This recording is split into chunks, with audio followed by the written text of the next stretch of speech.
Okay, YouTube. Today I'm gonna show you how to undo a padlock.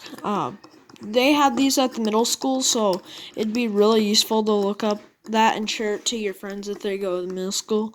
Okay, mix it up a bunch. My code is 1-1-15. See how I went past the 15?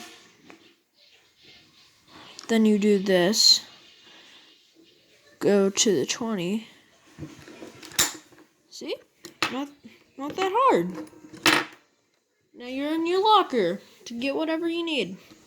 If you're a teacher, I'd recommend showing your class this because it really helps.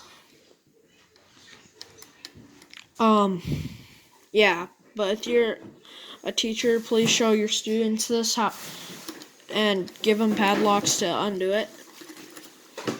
But there's many different ways you can do. There's many different combinations you can do. So yeah. All right, that's gonna wrap it up for right now. Okay, see you later. Bye.